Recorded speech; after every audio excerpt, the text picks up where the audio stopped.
Okay, what we do now is you usually learn the Gemara of Shabbos that deals with Chanukah. As we mentioned, Chanukah is not, there's no Masechta, there's no tractate of Chanukah like there is a tractate called Megillah, which is all about Purim and reading Megillah. But Chanukah, there's no Masechta called Masechtas Chanukah. And it's brought down, the reason for that is because after the story of Chanukah, the Chashmonaim, who were Kohanim, took over the kingdom of the Jewish people. Now we know that Malchus, kingdom, royalty belongs to Shevet Yehuda, Yosef Shevet mi Yehuda.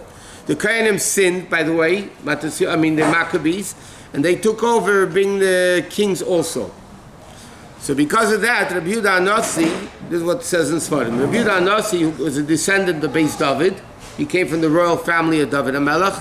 When he compiled Mishnah, he said, I'm not giving them a tractate of Mishnayos, but it's mentioned in a few places in Mishnah. Bava Kama at the end of the 6th parak, it's mentioned in Bikurim, it's mentioned about the din of bringing Bikurim and when you could read the Psukim or not. So it's mentioned a few places in Mishnah, but there's no actual mention of a Masechta called Chanukah. But it's in Braisa. So the Gemara says like this, Tan Rabbanan learned, Mitzvah's Chanukah, what is the mitzvah of lighting the Chanukah candles? Ner Ishu Beisei. One candle per household per night. You have 5 people in the house. The first night you light 1 candle for everybody. Second night 1 candle for everybody. Third night 1 candle, so on. Mahadrin, you want to be more meticulous in the mitzvah. Every person in the house lights 1. Meaning, if you have 5 people in the house, the first night everybody lights 1. Second night everybody lights 1. Third night everybody lights 1. The last in Mahadrin, Mina Mahadrin, best of the best, is over there is Machlekes between Beis Shammai and Beis Hillel. Beis Shammai says, Yemri Shemadlik Shmeina Mekam Ve'elach Peiches Ve'elach. Beis Shammai says in the first night of Chanukah you light 8, going down 7, 6, 5. Beis Hillel Eimer Yemri Shemadlik Achas Mekam Ve'elach Meisev Ve'elach. Beis Hillel says, on the first day you light 1, second night 2, third night 3, which we mentioned many times already. There's a very interesting argument between Taisus and the Rambam over here. Taisus holds when the Gemara says Mahadrin Mina Mahadrin, that you go 1, 2, 3, or 8, 7, 6, is only one person in the house lighting, not everybody. So Taisus says, when the Gemara says Mahadrin Mina Mahadrin, it doesn't mean everybody lights their own menorah. It means one person lights, but 1, 2, 3, 4, 5, 6, 7, 8. The Rambam, on the other hand, argues on Taisus. Well, he disagrees and he says that no, Mahadrin Mina Mahadrin means everybody in the house lights.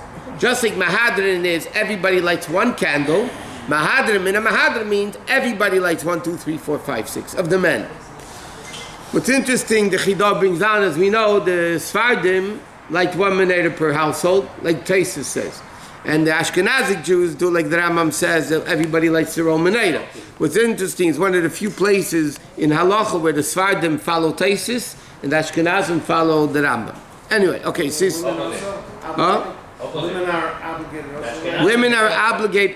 Women are obligated, but if there's a husband in the house or a brother, the men light them.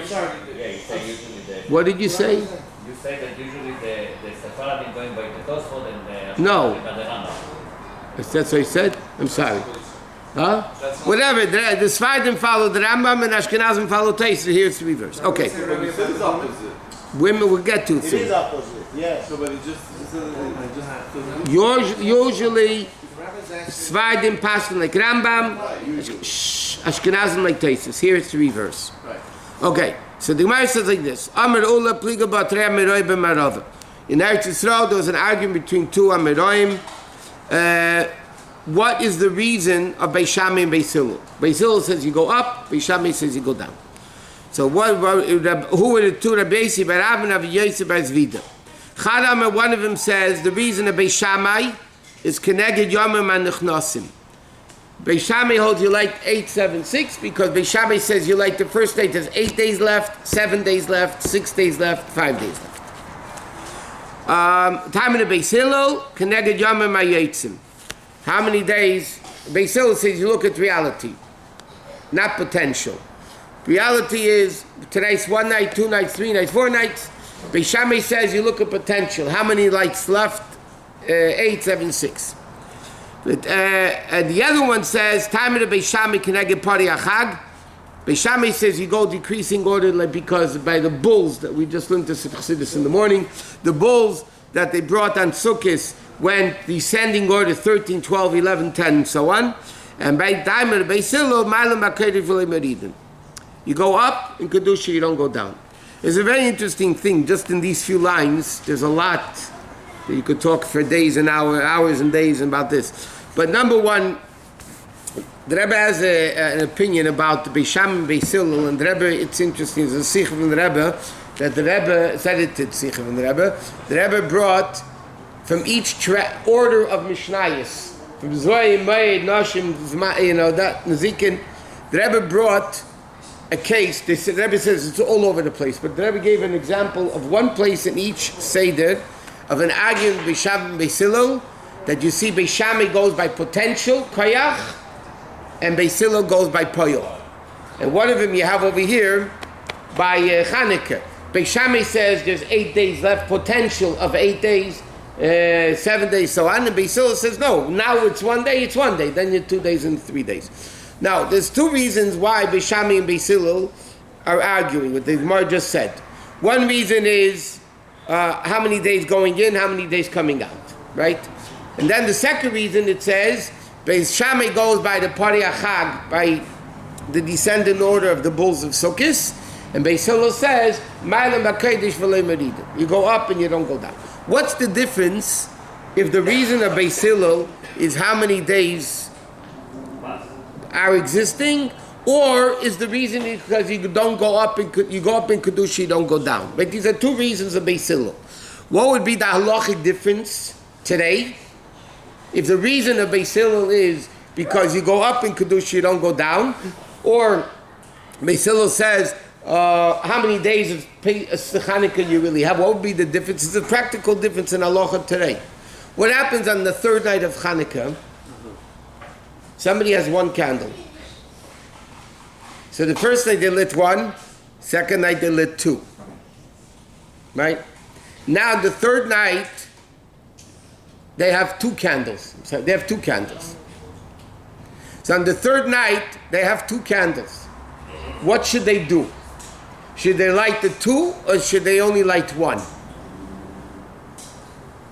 What? 1 minute. Well, no. That's the machlekes of these two opinions. If you hold the reason is how many days of Chanukah, so you can't light two on the third day, because it's the second day. So therefore you don't, it's the third day, you can't light two. So therefore that opinion would hold you only light one, like the mitzvah itself is. But if you hold the reason is you go up in Kedusha and you don't go down, so on the third night, you should light the two of them. Because at least you're not going down.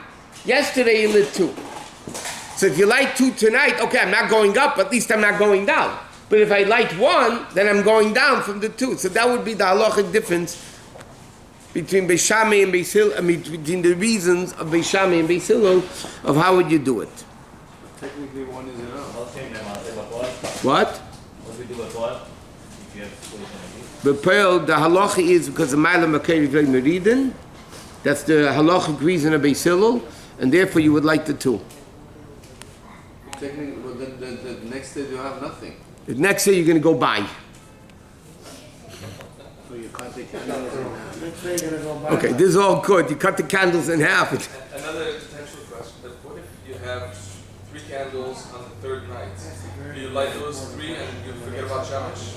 Is that the best way to do it? Yeah, Shabbos is not mandatory. Shabbos is not mandatory. Is it obligated for a woman to light Chanukah? I said we're going to get there. The answer to the question is, yes, they have an obligation to light.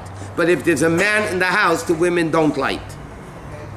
But if a woman lives alone, she has an obligation to light Chanukah candles. Since halacha will be like it's Shammai when Mashiach comes, do we go based on potential when Mashiach comes? We'll see what happens when Mashiach comes. She says she has no obligation, but she can light it.